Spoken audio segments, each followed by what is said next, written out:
Metallica. Everybody knows Metallica, either through Stranger Things, Fortnite. Yeah, they're in freaking Fortnite. I can't believe I'm gonna start being able to hit 90s and crank 90s and hit the freaking grittiest James Hetfield and Kirk Hammett. I never think we'd get to this point. Kirk is gay! I did not. But love Metallica or you hate them. I met a lot of people who hate them, a lot of people who love them. They're just that famous that you either hate them or you love them, or you don't know who they are because you're living under a rock. But they've produced so many music, so many album singles and stuff. But today, in particular, we're going to be looking at their first 6 main studio albums, ranking them on a tier list from S to D. We'll do the rest of the other 6 later because I haven't listened to them in a long time, so my memory's really foggy, and I'm not going to rank something that I don't really remember. That's not going to be fair. So I'm going to probably in a couple weeks listen to all those last 6, really dissect them, then I'll rank them. These first 6, Kill 'Em All to Load, we're going to cover them. Talking about talking about Kill 'Em All, I meant. Sorry, I'm kind of in a hurry. I'm on a budget and a time right now to be able to just do everything. But talking about Kill 'Em All, which was released, if I remember correctly, 1983, is their first 83 is their first studio album, their first official thingy. Originally, it was going to be called Metal Up Your Ass, but that didn't roll well with the studio, so they did Kill 'Em All. Because my boy Cliff Burton said we should just kill 'em all, and boom. Now, this album, I like it. I like this album a lot. It has some really good iconic songs. Seek and Destroy, Whiplash, you have Pulling Teeth, you have Four Horsemen, and also these songs are a blast to play on guitar and bass. The bass parts for these are magnificent. Specifically, I really love playing Seek and Destroy and Four Horsemen as a bassist. It's just a good album. Good, all-around good album. I would probably put it in A ranking, just because, hear me out, from stuff, when you look back at this, with the stuff they'll produce later on, you'll see why I would put it in A. Also because James Hetfield's vocals are kind of weird in this album because he's trying to figure out his voice range and stuff, he's trying to mess around with things. But it's still a good album, so I'll put it in A. I might put it in S, but I'll put it in A. We can't have them all in S if there would be no video. But next, we have Metallica's Ride the Lightning, which was released in 1984. If I remember correctly, now this album, fun fact, I think was recorded in 3 weeks. I could be wrong, don't quote me on any of this, but this album in particular really put them in the light. It really is when Metallica really decided to become Metallica, you could say, kind of, because they have a lot of their iconic songs, like For Whom the Bells Tolls, Creeping Death, and Fade to Black. Talking about Creeping Death and Fade to Black, those are probably some of the most pretty music I've ever heard in metal. It's just, their meanings, their lyrics, and just a lot of the guitar melodies and stuff are just blend together. They just blend together perfectly. It's just an amazing album. I would definitely put this one in S ranking.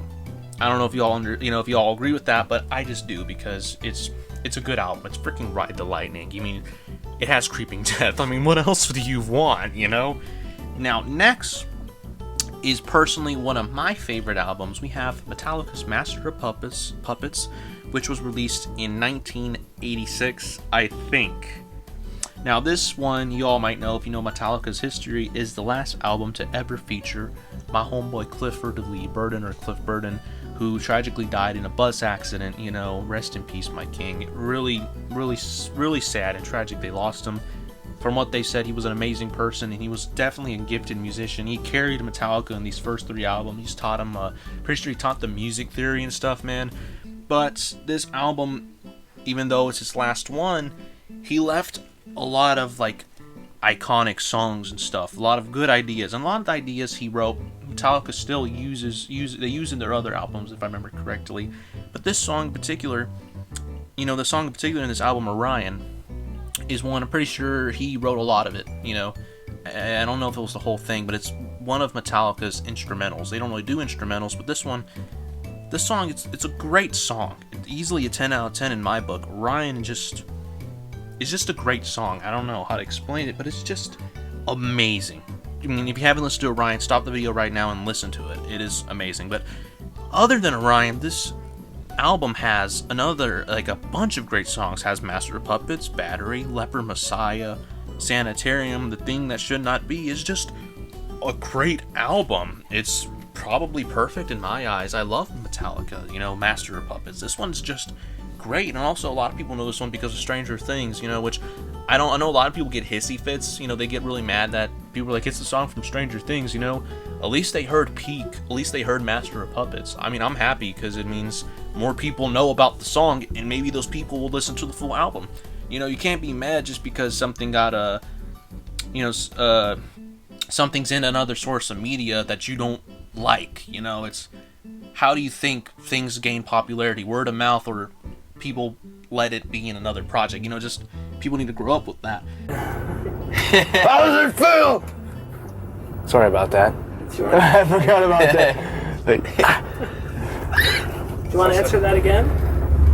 The proper way?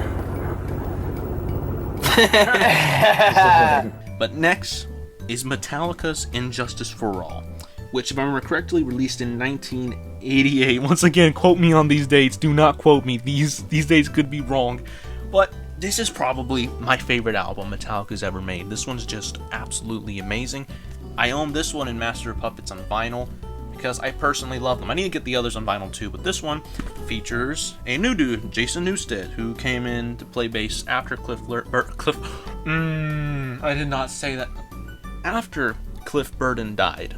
I did not mispronounce his name. Forgive me, Lord. Oh my gosh. But he came in to play after Cliff passed away. And the band, James and Kirk, Lars, they weren't really able to cope with the death of Cliff in a normal way. They were kind of just like, you guys are still on tour. You got to go play. Yeah, sorry, he died. You got to get a new guy to come in and replace him, type of thing.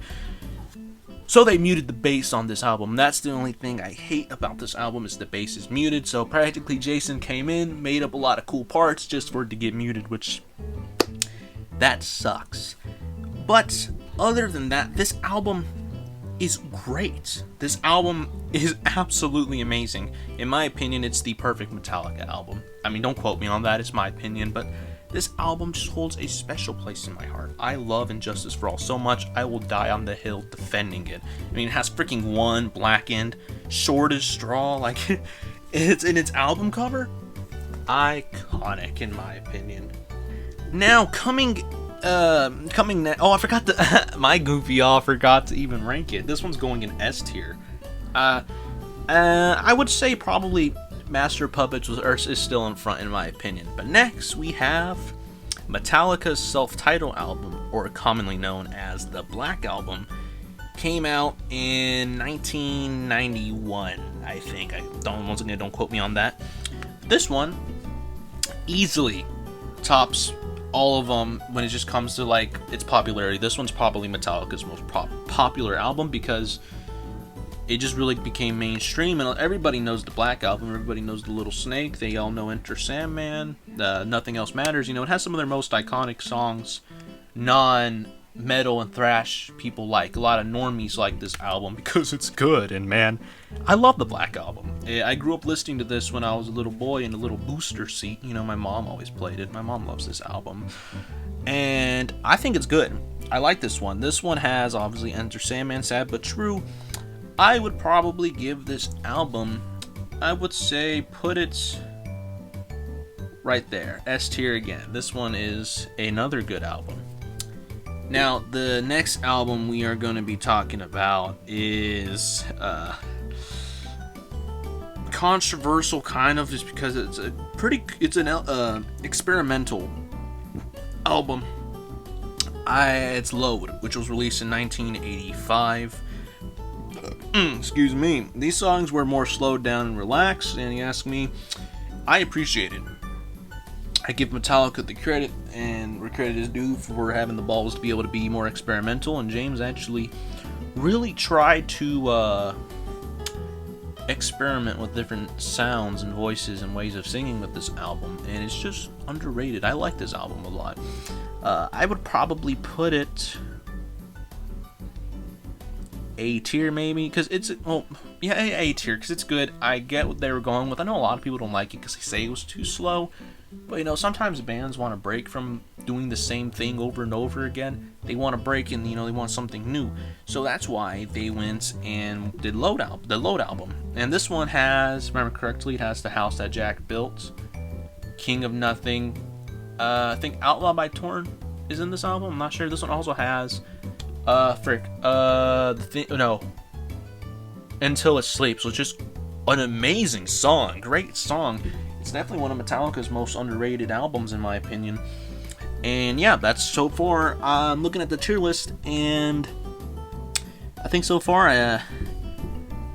I think it's good. I don't know about y'all, but so far this is what we have. Like I said, the rest I will make a different video trying to rank them.